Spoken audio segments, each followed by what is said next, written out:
C'était Motors, le spécialiste de vos déplacements, vous présente Mecamag.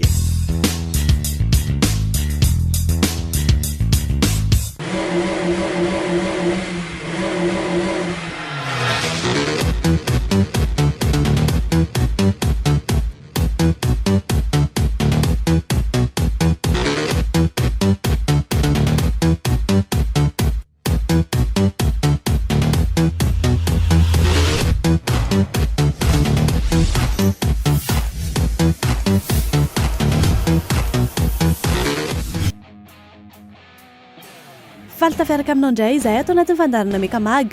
Araka ny fanampanantenana tamin'ny herinandro, dia Ndralia Mangoro 12 no entina amintsika androany. Notontosaina ny roapolo faraka amby roapolo ary ny faharoa amby roapolo volana Jolay lasa teo tao Moramanga ny Rally de Mangoro 2018 izay nokarakarain'ny club Tasam ary notohanany orinasa Fanalamanga. Ity ny 3e manche amin'ny championnat de Madagascar des rallyes 2018. Nahatratra 7 amby roapolo ny isan'ireo nisoratra anarana tamin'ity fifaninanana ity ka nitsinjara toy izao: Ray teo amin'ny classe R4, telo teo amin'ny classe L4, efatra ny teo amin'ny classe M13, efatra ihany koa ireo nandray anjara tamin'ny classe M12 4 roues motrices ary enina ireo M12 2 roues motrices. Nahatratra enina kosa ireo classe M11, telo ireo classe M10 ary ray ihany kosa ny classe M9 nandray anjara. Nahatratra 392 km/h total ny alaviran-dalana tamin'ity Rally de Mangoro 2018 ity, ka ny 169 km/h tamin'izany no nanaovana ny épreuve spéciale izay nisy sivy, ary ny 222 km/h kosa no alaviran'ny liaison. Ny zoma hariva ny tena nanomboka ny fifaninanana ka épreuve spéciale iray no natao tamin'izany. Niala tao Moramanga ny mpifaninana ary nandeha namonjy ny épreuve spéciale voalohany enceinte Fanalamanga izay mirefy 6 km/65.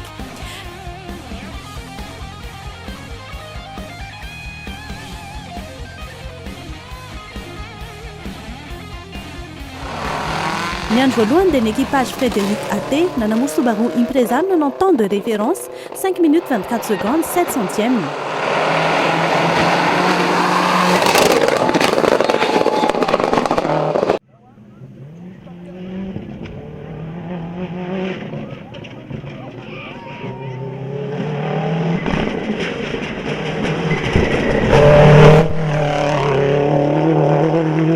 Teo amin'ny larina faharoa nisy Andrivo sy Ambo izay nanamoro ny Subaru Impreza ary 15 secondes 4 centièmes atao aorianan'ny Fred sy Até no nisy azy ireo.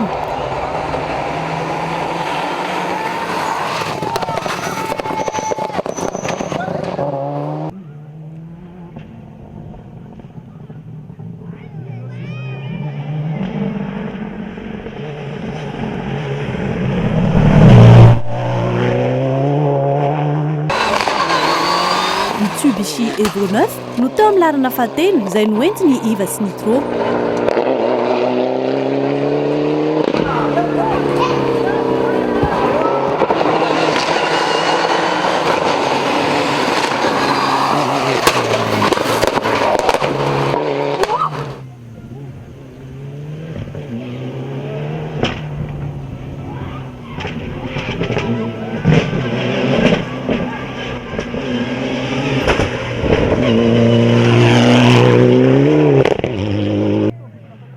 Teo amin'ny fahaefatra kosa nisy Antahina sy Tahina izay nanamoro ny Subaru Impreza.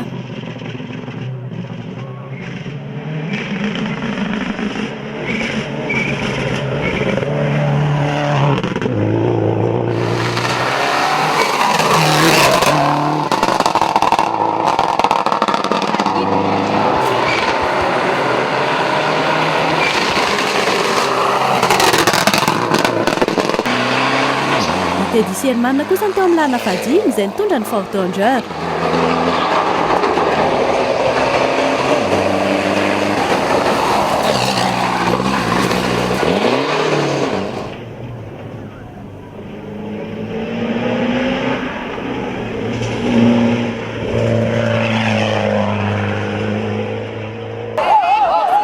Larina fahaenina no ahitana ny Davony sy Johanna izay nanamoro ny Photon Tournance.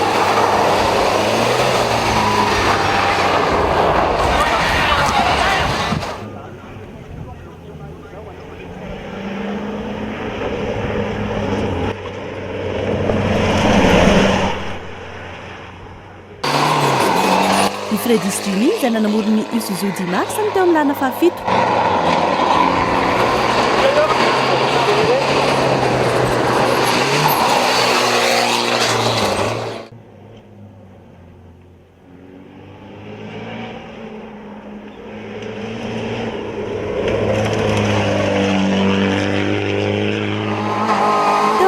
fahavaly indray no nisan'ny équipage Fitzgerald izay nanamorondreo ny Clio.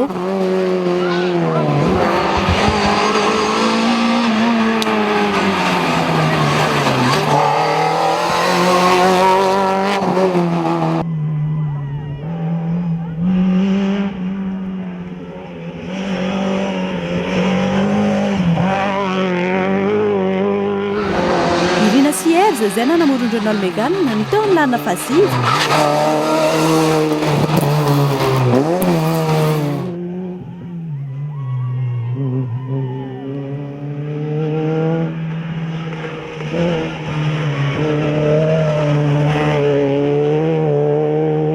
Ary ex-aequo tamin'ny Tsito Simic izay nitondra Peugeot 207.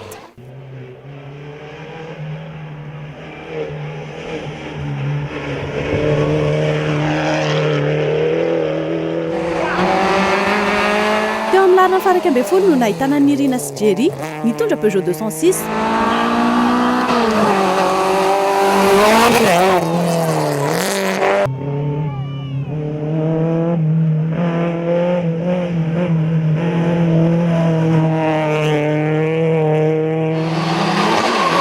Larina faharoa ambin'ny folo no nisan'ny Willys Jack Sparrow izay nanamorony Mitsubishi Evo 7.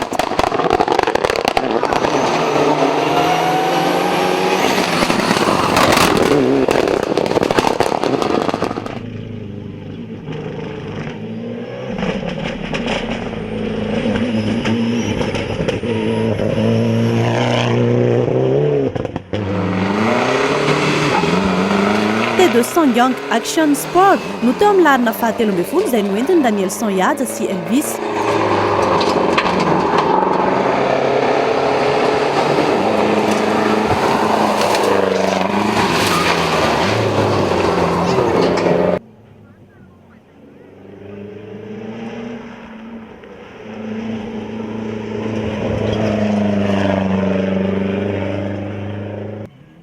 Teo amin'ny fahaefatra ambin'ny folo no nisan'ny Jordan Spetod izay nanamoro Subaru GC8.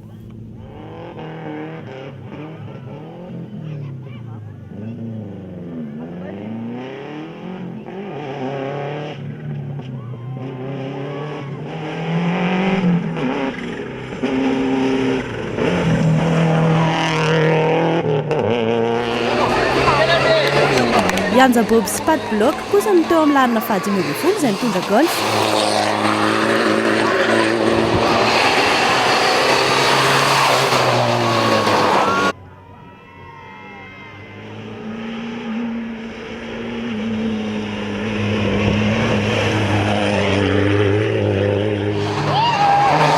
Larina fahaenina ambin'ny folo no nahitana ny KB sy Shekina izay nanamoro Citroën Saxo.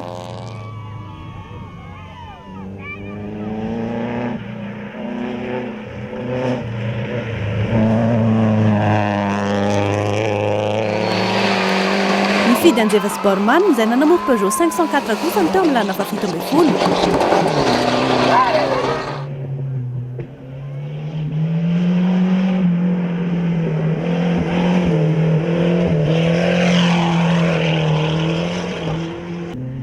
Ary teo amin'ny larina fahavalo ambin'ny folo nisan'ny équipage Alcazaria sy Mini Alcazaria izay nanamoro Peugeot 205.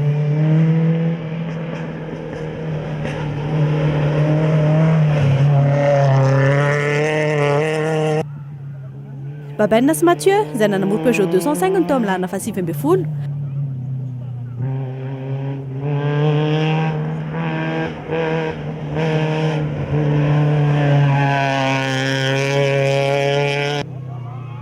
Teo amin'ny 20e place no nahitana ny Bobo JR sy Sylvie nitondra Subaru.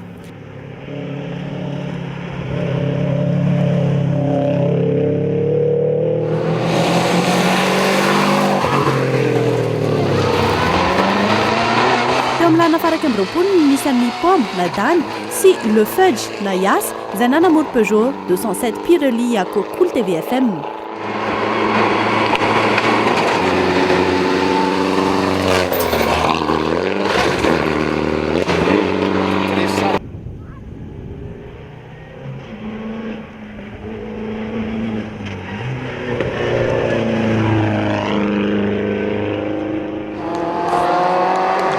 ary dia mbola fiara Peugeot fa 106 indray kosa ny teo amin'ny lalana faharoa amby roapolo izay noentiny Jim sy Andry.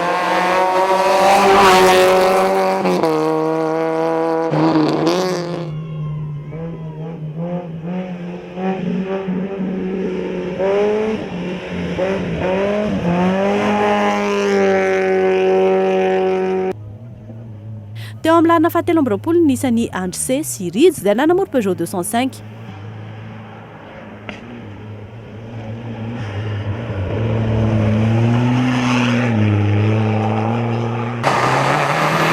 Ibona sy Miangaly no teo amin'ny lalana fahaefatra amby roapolo nitondra ny Subaru.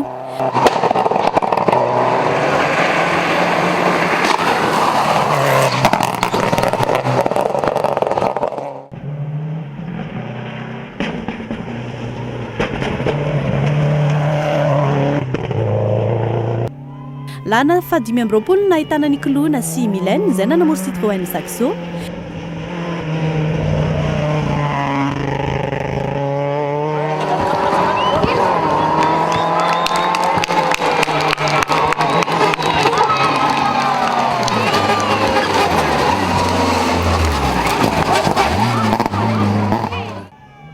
I Dom Valastit no nanamoro Polo no teo amin'ny lalana fahaenina amby roapolo.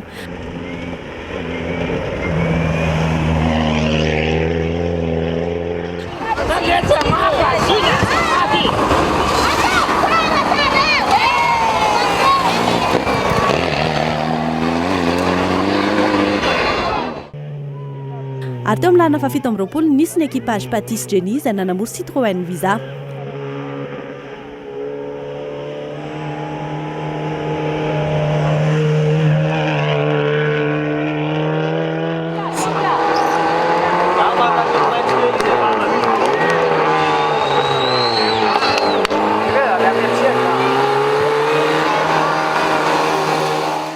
Marina fa iray ihany ny équipage ny Abandon tamin'ity indray mitoraka ity dia tsy izany fa INS Dorax noho ny olana ara-teknika.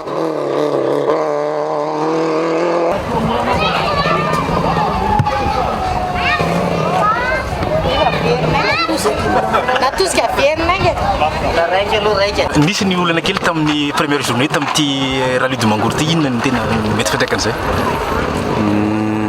Fiantraikany aloha eo amin'ny championnat misy fiantraikany ilay izy eo amin'ny championnat satria manjary voatery niembotra ny klassinay amin'ny kategorianay. Inona ny problemanareo zao teo? Ny problemanay zao transmission izay tsy nieritreretana mihitsy dia tapaka ilay izy ao zany dia tsy afaka nanao izay.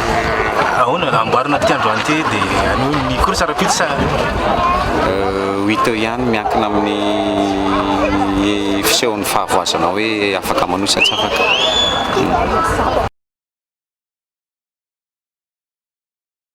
Raha ny fizotrany androany aloha dia zotra tsaka sy andavany na dia misy ary ny ino moa zany amin'ny teny vahiny hoe ny abandon'ny équipage anankiray fa io moa fomban-javatra io zany tsy maintsy misy ny pitsipitsy madinidinika fahasimbany eny fa meo andray ihany moa izy raha pitsy fa voazotra tamin'ny atsakany sy andavany zany izy raha araky ny fandaminana rehetra natao e. Arakaraky ny eritreretanareo anazy ve le ataontsika hoe spectacle ny fahatongavan'ny olona spectacle ataontsika amin'ny pilote zany ny fahatongavan'ny olona nanosina amin'izy. Ya, ngamba ny raha tsika nahita teny amin'ny fiangana teny amin'ny tsangam-baton'ny fito amby efapolo sy sivanjato sy arivo fa dia vahoaka tena vahoaka mihitsy ny tonga teto zany araky ny nantenana anazy satria efa ela efa roapolo taona lasa zany nisy farany teto no ny nandalo fotsiny ary fa tsy niainga dia ao anatin'ny nantenana anazy mihitsy fa ny sabotsy ny lady moa zany nisy indrokely satria ny androany moa zany nisy indrokely satria taty Atsironala no nanaovana azy dia somary nanahirana fitanterana fa raha pitsy zany dia ametraka karabe anakefatra ny orinala sy fanalamanga zany hitaritra ny olona avy any Moramanga ahafahany manatrika le fifaninana familiana fiarakodia ty Atsironala sy anaty ala zany.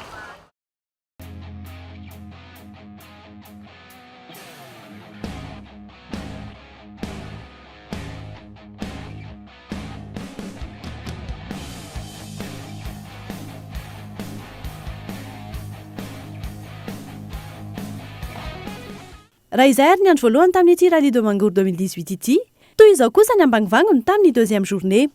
Izay vao tena nanomboka ny combat ho andreo mpifaninana rehetra satria dia épreuve spéciale anankidimy be izao no hifaninanana. 106 km à 21 no alavirany épreuve spéciale ifaninana tamin'ny tontolo andro ny sabotsy io. Tamin'ny fitora maraina no niainga ny fiara voalohany tao Moramanga, anao ny étape 2 ka nahitana ny ES2 croisement Analamafana, Analabe barrage izay mirefy 18 km 46, ny ES3 EPP Analabe croisement Analamafana izay mirefy 31 km 32, ny ES4 sy ny ES5 de deuxième ny ES2 sy ES3 ary farany de ny ES6 de spécial nocturne izay nitotosaina tao amin'ny enceinte Fanalamanga izay mirefy 6 km 65. Tahaka izao nivokatra tamin'ity deuxième journée ity. Teo amin'ny larina voalohany nisan'ny Rivo sy Andro izay nanamoro Subaru Impreza ary nanao ny temps de référence 1h13 minutes 8 secondes.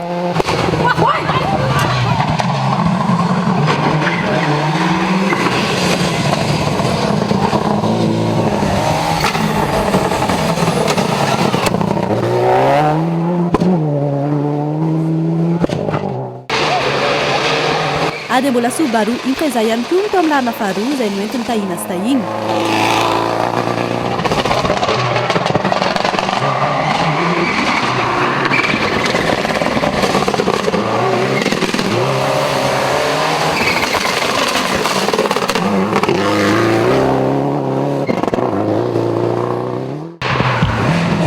Teo amin'ny fahatelo kosa misy an'ny Bona sy Mengaly izay nanamoro Subaru.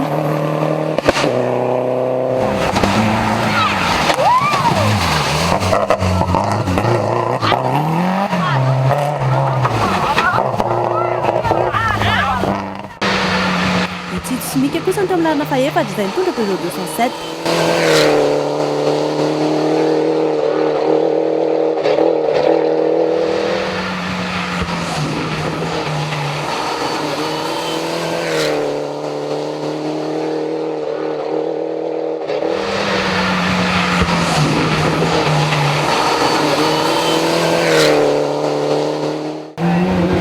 Larina fahadimy no nahitana ny Rina Sierge izay nanamoro ny Renault Mégane.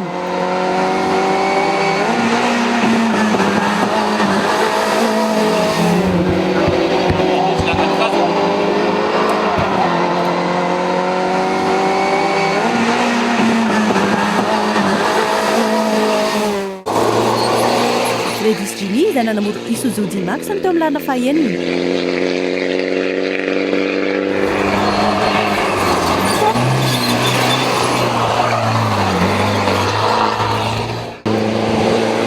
Teo amin'ny larina fahafito misy ny équipage Teddy Sherman izay nanamoro Ford Ranger.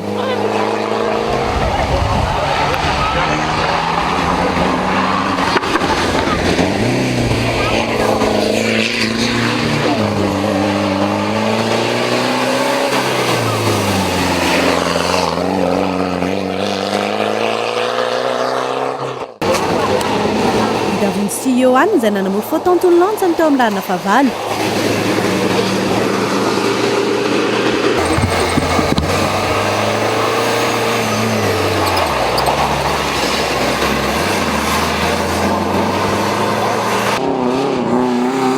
Teo amin'ny larina fahasivy no nahitana ny Jordanas Betouds izay nitondra Subaru GC8.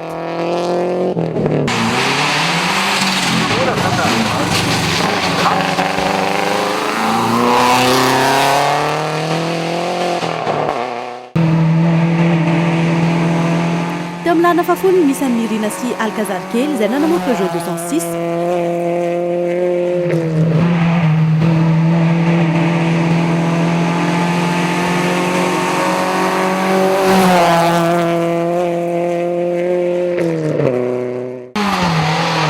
Teo amin'ny larina faha 11 kosa ny Fidy sy Alain mitondra Renault Clio.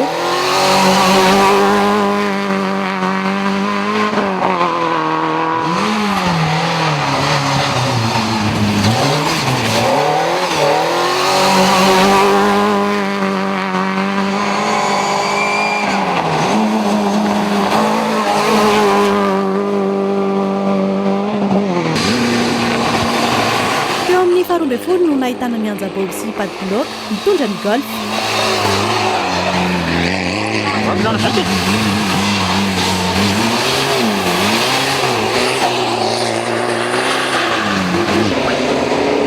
Iajade sy Elvis kosa ny teo amin'ny larina fahatelo ambin'ny folo izay nitondra Sangyong Action Sport.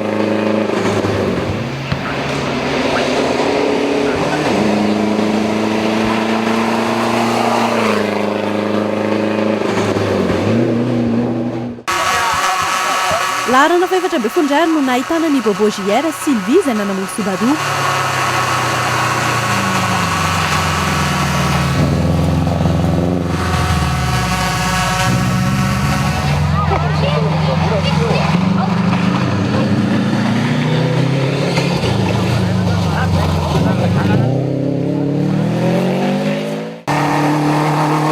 Alcazaria sy Mini Alcazaria izay nanamolo Peugeot 205 no teo amin'ny lalana fahadimy amby folo.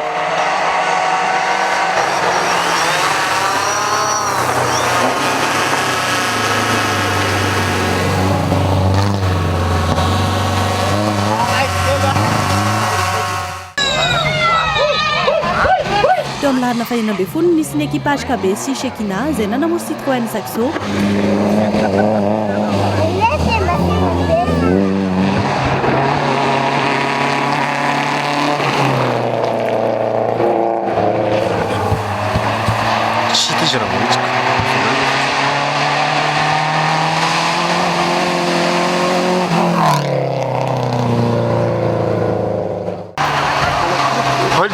Nikolona sy Mylène izay nanamolo Citroën Saxo ihany koa no teo amin'ny lalana fahafito amby folo.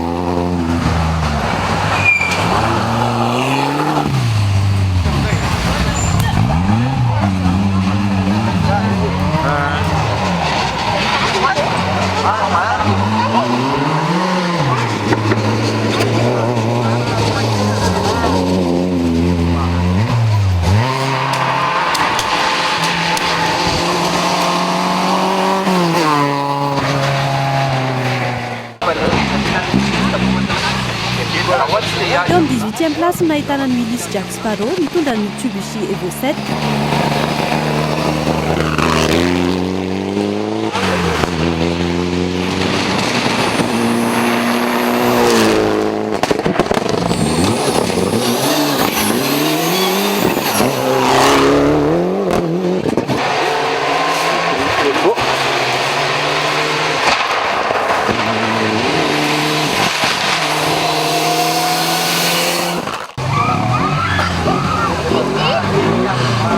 Fahatsivy amby folo nisy Miandry C Sirid izay nanamolo Peugeot 205.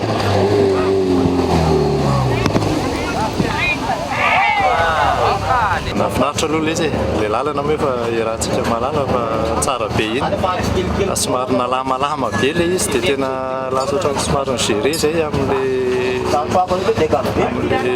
point sasatsasany zany satria tena tonga dia lasa mihitsy le fiara. Amortisseur avant gauche zao io jereny zareo atao izay mety avy eo.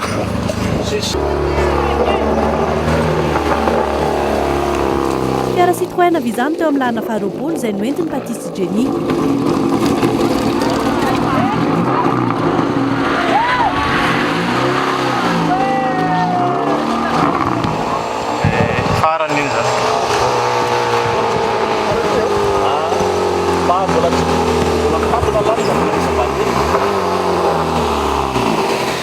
Mikasika ny abandon indray, misy afito ireo équipage tsy maintsy nijanona tamin'ity indray mitoraka ity. Anisan'izany ny équipage Fred Siate mitondra Subaru Impreza nanao sortie.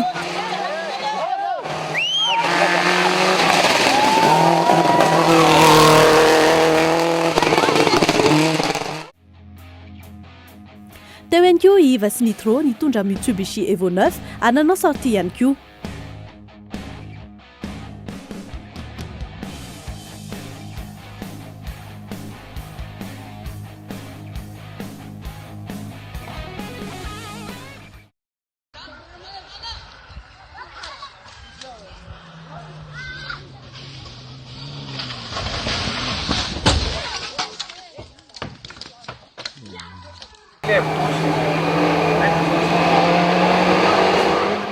Taraka teo ihany koa i Dany Siasy izay nanamolo ny Peugeot 207.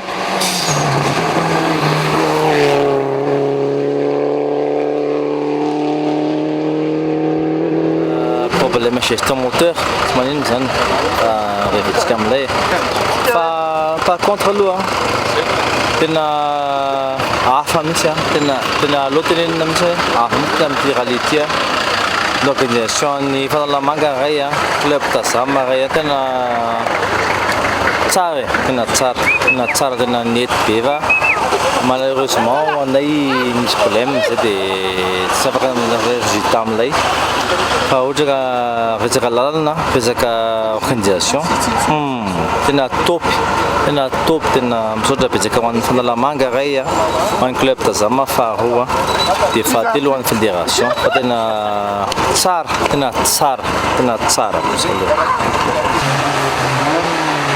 Jim Masiandry nanamody Peugeot 106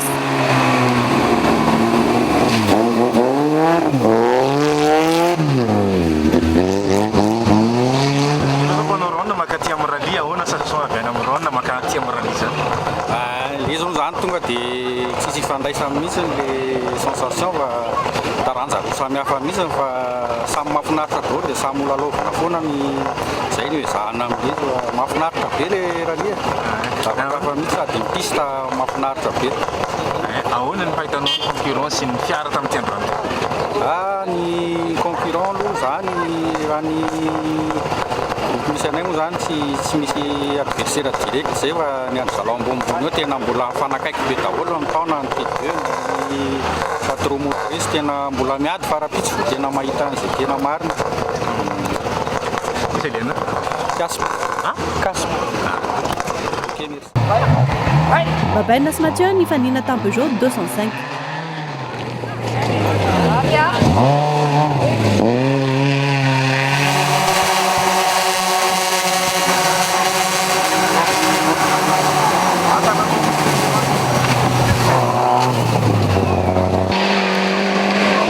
Fidanzeva sy Bormanna nitondra Peugeot 504 ary farany dia ny équipage de Valastit nitondra Polo izay taraiky tao anatin'ny liaison ka tsy nahatratra ny temps imparti andray départ ny US2 vitany androany terrain tsara aloha ny lalana fa plutôt rapide be loatra le izy dia ho anay zany tsy avantage loatra zay ka anay ankeo somary nanao sortie zay fa somary nampitahotra kely aloha zany fa tsy dia nisy dégâts loatra ny tomobile dia somary niempotra kely satria ohatrany somary nanainga fa natahotra dia nay moa zany dia tambatambatra teo ny problème fa tonga hatreto aloha dia vafaly any fa nafinaritra ny ambiance reo ny T2 rehetrarehetra sanganirehetrarehetra izy ny Freddy moa tsy atorany rehetrarehetra nafinaritra izy tao tsy haiko ny Freddy tao nanahoana nenay indray bon misy problème kely na intercom dia ohatrany lasa vizana kely zay amin'ny première spéciale oui za manana solution zay koahana le casque dia sinon tonnoir ok fa dia ito ariva dia rapitso erina hoe tonga tonay dia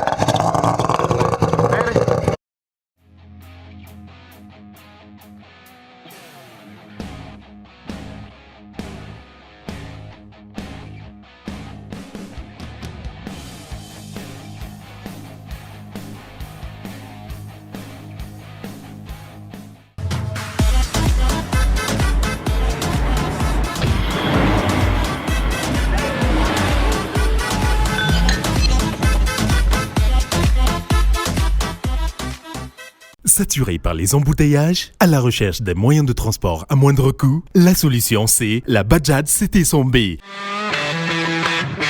Pratique et économique avec une consommation de 1,2 litres au 100.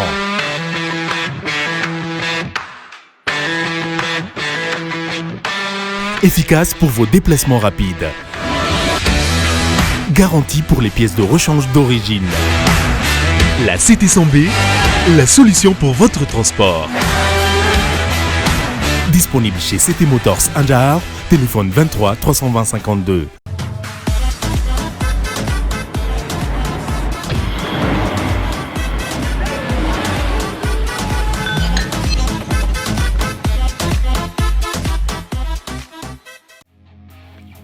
Raha tahaka izay ny fizotry ny deuxième journée dia nitanterana ny andro lahady kosa ny troisième journée ka ny départ atao moramanga tamin'ny 7 ora maraina no niainga ny fiara voalohany.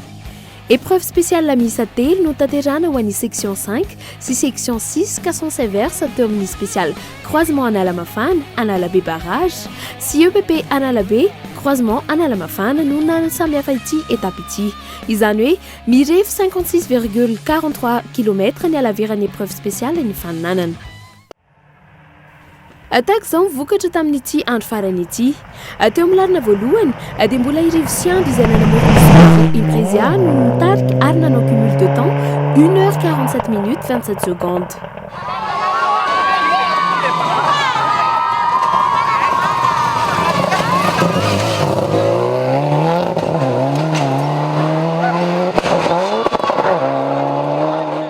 Rally Moramanga fao be taminay aloha ty rally Moramanga ty zany dia tena lalana io zany tena tsara be ny lalana dia tena hoe mitovy amin'ireny rally WRC any ivelany reny zany dia izy dia tena afa-po zay tamin'ny lalana dia ny organisation koa tena chapeau fa tena nafinahitra tena tsara be misaotra betsaka ny club Tazama sy ny Fanalamanga fa tsara be le rally tena miavaka hitako hoe tena miavaka zany le rally taty Moramanga na ny organisation na ny lalana tena raitra daholo fa afa-po zay mafimafy daholo ny adversaire fa tena hoe mila ezaka sady ny attaque no mila mahay gérer zany fa tena mafimafy dommage moa zany misy adversaire sasany tena nahay nefa misy nanao abandon zany fa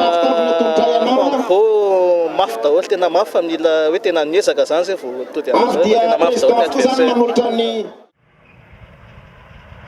Subaru Imprezia ihany koa teo amin'ny larana faharoa izay noentiny tahina sy tahina.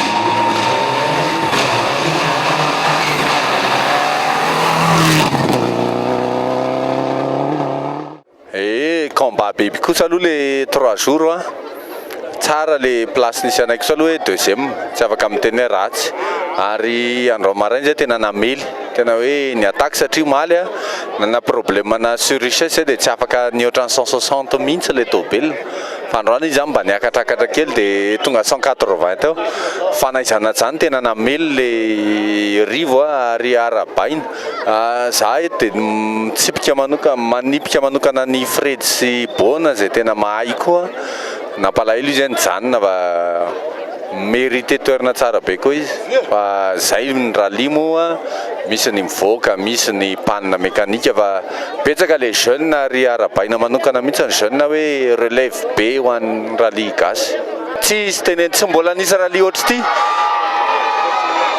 ty eritreritra tsara fa 105 de moyenne zay tamin'le spécial farany teo 105 de moyenne zany hoe raha atao moyenne zany mety hoe adiny telo dia tonga ny Tamatavy nefa lalatany dia rivo mbola manao 108,5 dia eritreritra amin'izany le avon'le fandeha ao anaty lalatany fa tsara tena tsara ary antenaina hoe izy fanampy ohatr'izay foana ny rally ny tobile tsisy ninona ary zany anisan'ny mahafinaritra tamin'ny rally taty tsara be ny lalana tsara tena tsara ary mba tsy mandany vola fa mba le tena fahaizana no milalao ary zay ny piako foana le hoe Fred sy Bona fa mahay reny olo reny ary antenaiko hoe amin'ny manaraka izy mba ho tsara toerana. Teo amin'ny fahatelo kosa no nisy an'ny Rinus Ers izay nanamory ny Renault Megane.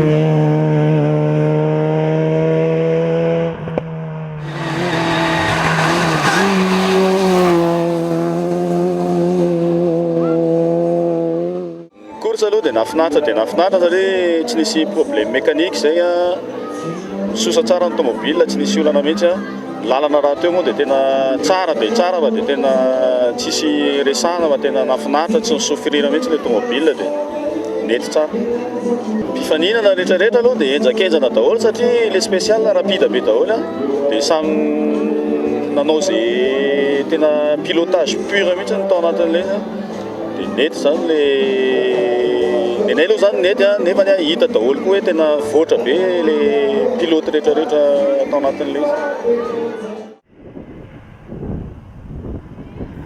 Itsito Smike kosa ny teo amin'ny larina faefatra izay nitondra Peugeot 207.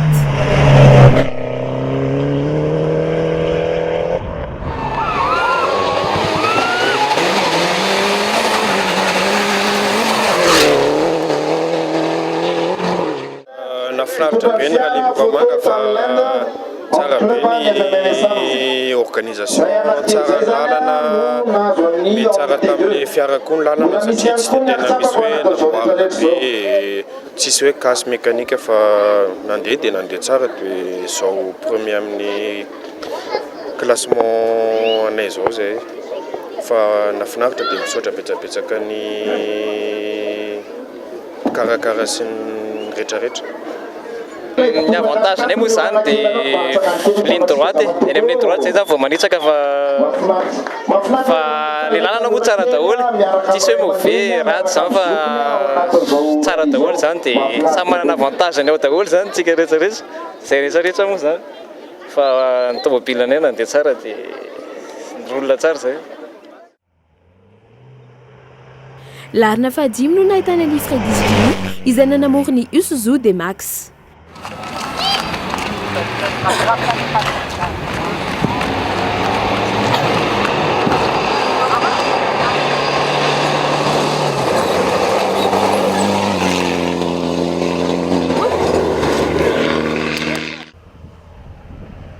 Itedis Herman izay nanamory ny Ford Ranger no teo amin'ny larina fahaenina.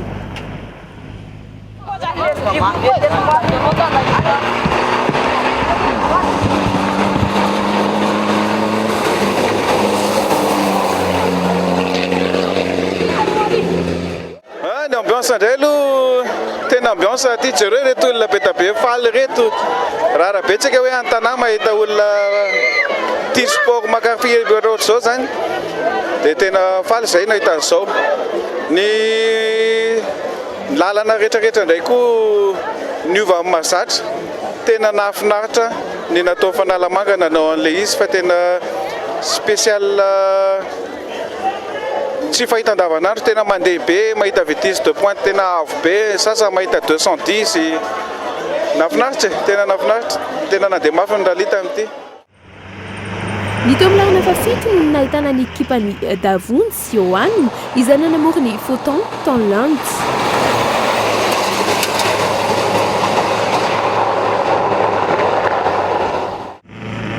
I Jordan Spetut izay nanamory ny Subaru GC8 no teo amin'ny larina fahavalo.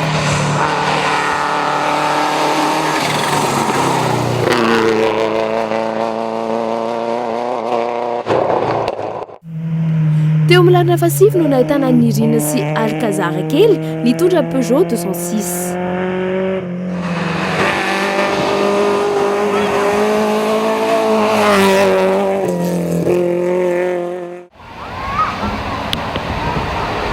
Teo amin'ny larina fahafolo no nisan'ny Anja Bob sy Pat Block izay nanamory ny Golf.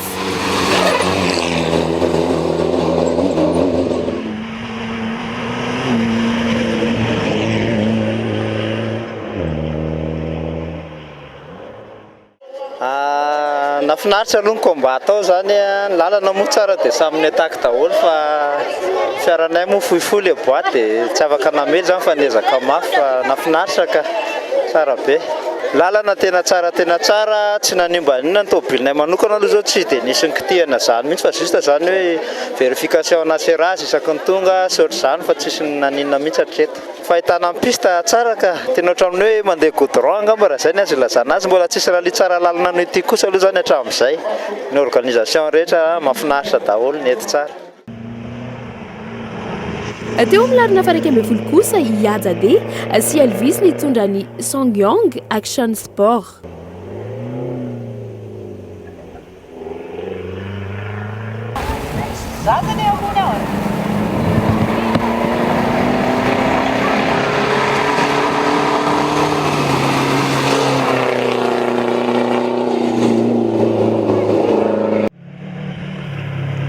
Teo amin'ny faha 12 kosa no nisan'ny Bob JR sy Sylvie sur Subaru.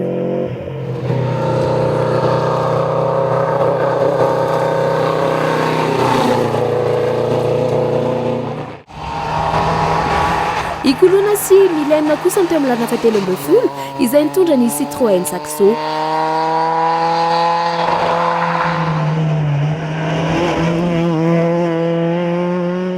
Nafinaritra be mihitsy ny course za moa zany voalohany vao manao course miaraka amin'ny coquille fa mahafinaritra be dia misaotra betsaka anazy dia misaotra betsaka ny organisateur satria nafinaritra be ny lalana hita mihitsy fa premier jour moa zany dommage kely fa nisy problème mécanique le tomobile dia niezaka nanao tsara ihany tsara foana tamin'ny samedi dimanche nisy amélioration be constaté zany avy aminay misaotra betsaka ny team en directeur en Fanalamanga nisafidy anay ho équipage Fanalamanga nandritra zay 3 andro zay.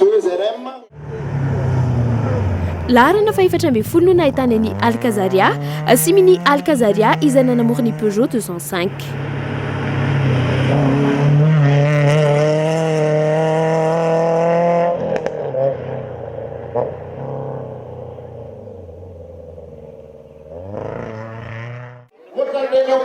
Kombatany anaty lalana aloha dia nafinaritra voalohany indrindra aloha nafinaritra ny lalana saotra mikarakara faharoa ny combat enjakenjana any satria matanjaka be daholo ireo adversaire rehetra ary arabaiko manokana koa i équipage Lohena sy Mylène Coquille moa ny avataratsika anazy eo amin'ny lafiny azakazaka fiarakodia fa niakatra izy ary tena hitako hoe mahay izy ary efa mehenjana izy. Le lalana aloha tsy nisy ratsy mandainga raha hiteny hoe nisy ratsy fa tsisy ratsy narayara le lalana tany amin'ny 30 km be dia be ligne droite zay somary misofra raha vao ligne droite satria fohy kely ny boatinay dia tsy mahatosika azy tsara zany fa dia voatery manalanala matetetika ny tato amin'ny spécial tato Tsirinala kosa nefa nafinaritra be satria teknika be le izy dia milalao tsara zay zavatra mahafinaritra be anay manao an'ireny. IKB sy Shekina izay nanamoriny Citroën Saxo no teo amin'ny lalana 5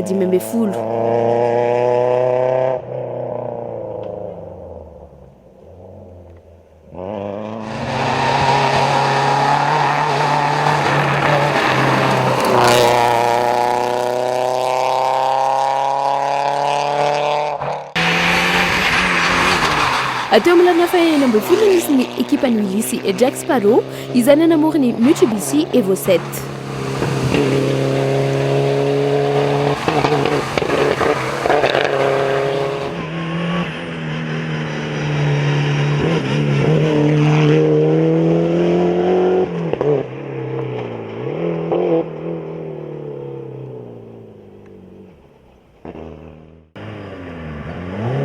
Iandry C Syriza no nanamoriny Peugeot 205 teo amin'ny lalana 7.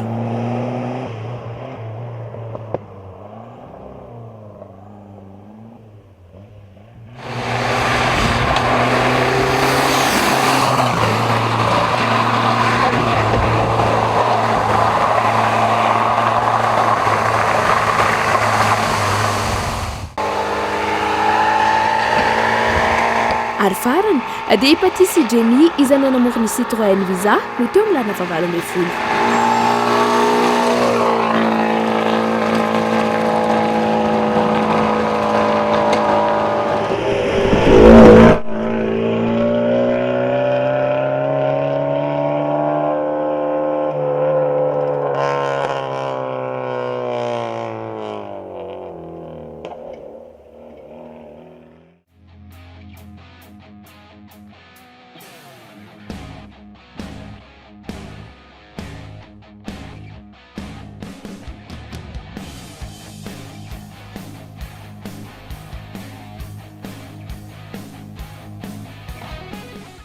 Mikasika ny abandon dia lasa vitsy satria efa dernière journée ary migéré daholo ny équipage rehetra ho ahita ny arrivé final ka anankiroa fotsiny no isan'izy ireo.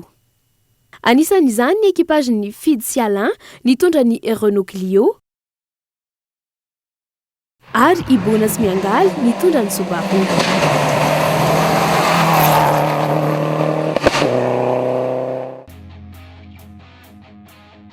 Toy izao kosa ary ny classement par catégorie. Teo amin'ny catégorie R4 dia Rivo sy Ando no voalohany. Teo amin'ny catégorie N4 kosa dia Tahina sy Tahina. Ny catégorie M13 na T2 kosa dia lasany Fredis Jimmy narahiny Tedis Herman. I Herman kosa dia faharoa tamin'ny catégorie jeune copilote ary Davon sy Johanna no teo amin'ny 3e place. I Johanna kosa dia fatelo teo amin'ny catégorie jeune copilote. I Jordan Sbetojo no niazo fandresena teo amin'ny catégorie M12 4 motrices sady faharoa kosa teo amin'ny catégorie jeune pilote i Jordan. Narahany Bobogera Sylvie izay voalohany teo amin'ny squad mixte ary dia Willis Jack Sparrow no teo amin'ny lalina fahatelo. Ny vokatra teo amin'ny catégorie M12 2 roues motrices kosa dia Tsito Sumika no nibata ny amboary sady izy ireo ihany koa no faharoa tamin'ny catégorie 2 roues motrices ary premier jeune copilote i Tsito. Mick copilote ny Tsito kosa dia voalohany tamin'ny catégorie jeune copilote. I Anja Bob sy Pat Block indray no teo amin'ny lalina faharoa teo amin'ny squad M12 2 roues motrices ary Andry Sesy Riza no fahatelo teo amin'ity catégorie ity.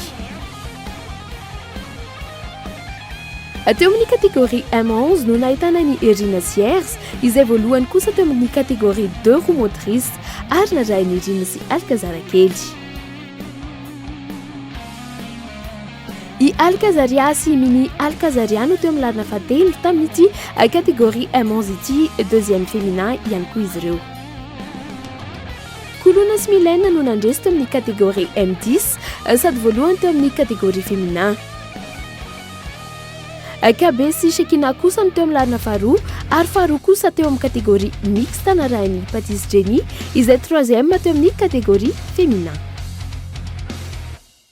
Dia toy izay indray ny fandaharana meka-magintsika anio dia misaotra anareo mpakafy sy mpanaraka ny fandaharana ary manome fotoana anareo amin'ny herinany toy izao indray.